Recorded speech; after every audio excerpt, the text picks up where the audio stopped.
The Last Lesson by Alphonse Daudet. From Flamingo textbook for Class 12 CBSE. I started for school very late that morning and was in great dread of a scolding, especially because M. Hamel had said that he would question us on participles, and I did not know the first word about them.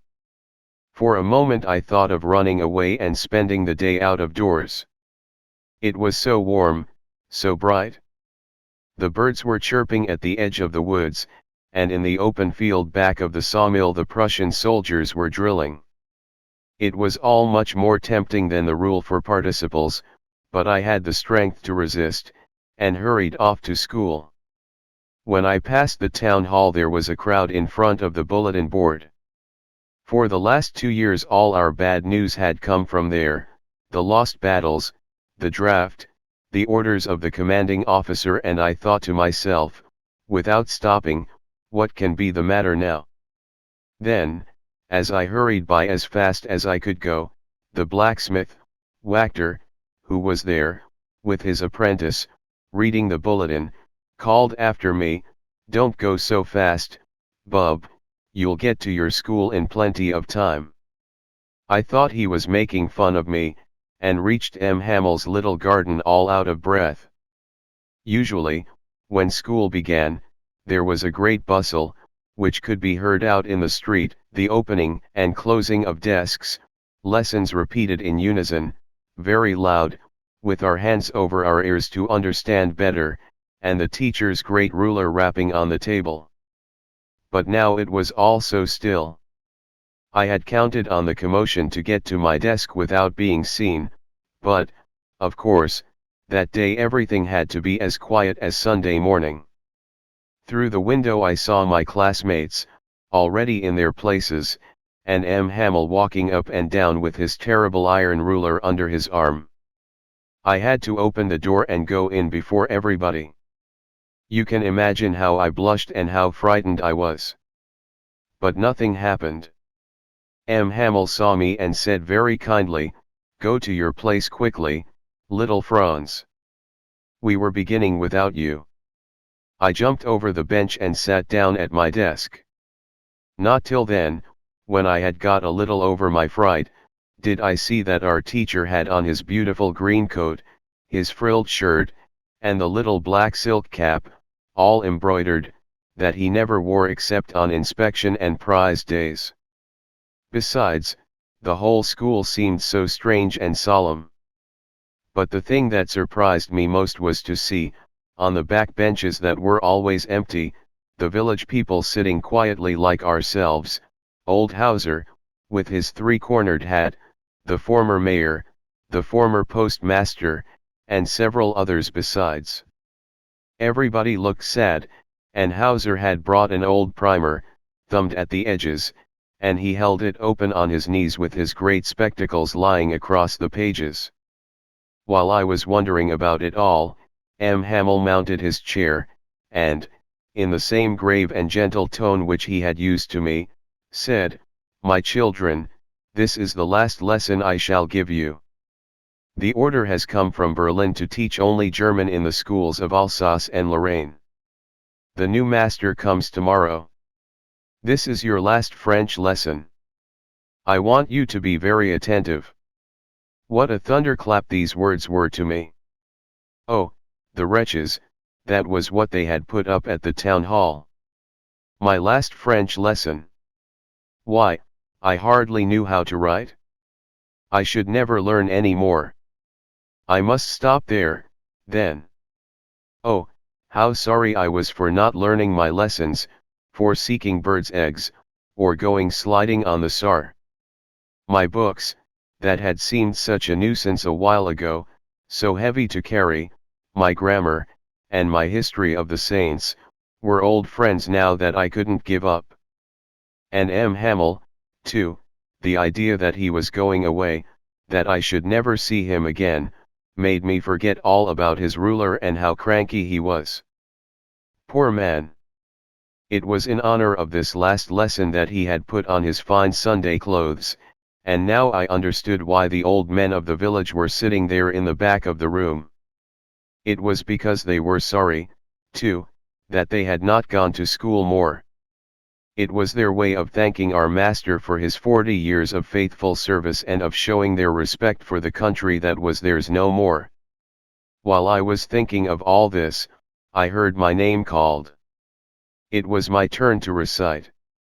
What would I not have given to be able to say that dreadful rule for the participle all through, very loud and clear, and without one mistake.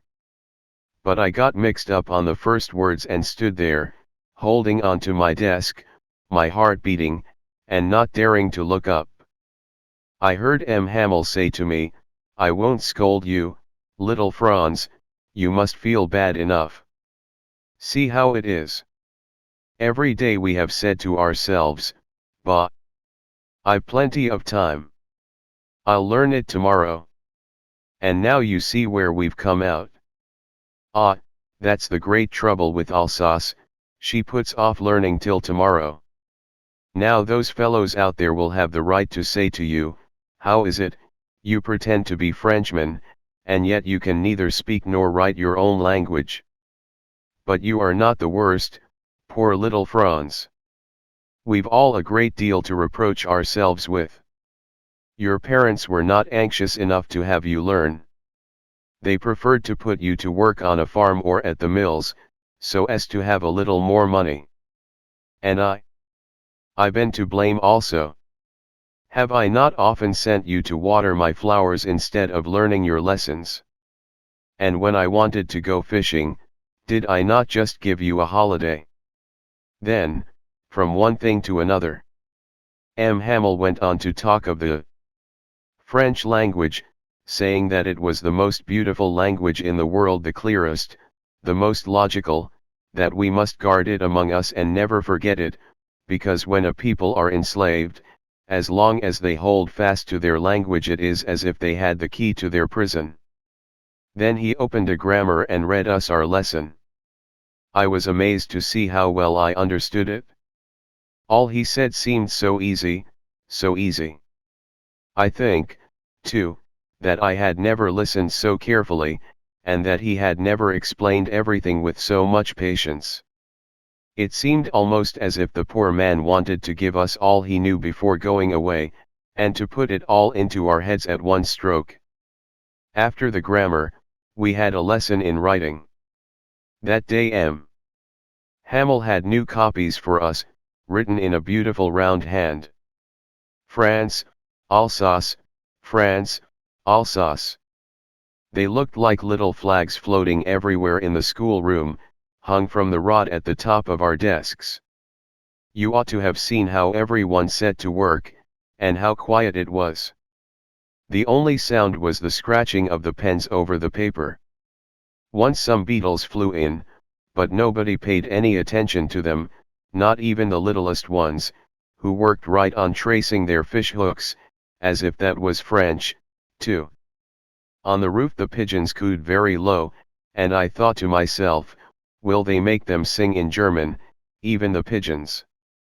Whenever I looked up from my writing I saw M. Hamel sitting motionless in his chair and gazing first at one thing, then at another, as if he wanted to fix in his mind just how everything looked in that little schoolroom. Fancy! For 40 years he had been there in the same place, with his garden outside the window and his class in front of him, just like that. Only the desks and benches had been worn smooth, the walnut trees in the garden were taller, and the hop vine that he had planted himself twined about the windows to the roof. How it must have broken his heart to leave it all, poor man, to hear his sister moving about in the room above, packing their trunks. For they must leave the country next day. But he had the courage to hear every lesson to the very last. After the writing, we had a lesson in history, and then the babies chanted their B-by, Bo, Bulletin. Down there at the back of the room old Hauser had put on his spectacles and, holding his primer in both hands, spelled the letters with them. You could see that he, too, was crying, his voice trembled with emotion, and it was so funny to hear him that we all wanted to laugh and cry. Ah, how well I remember it, that last lesson. All at once the church clock struck 12. Then the Angelus. At the same moment the trumpets of the Prussians, returning from drill, sounded under our windows. M. Hamel stood up, very pale, in his chair. I never saw him look so tall.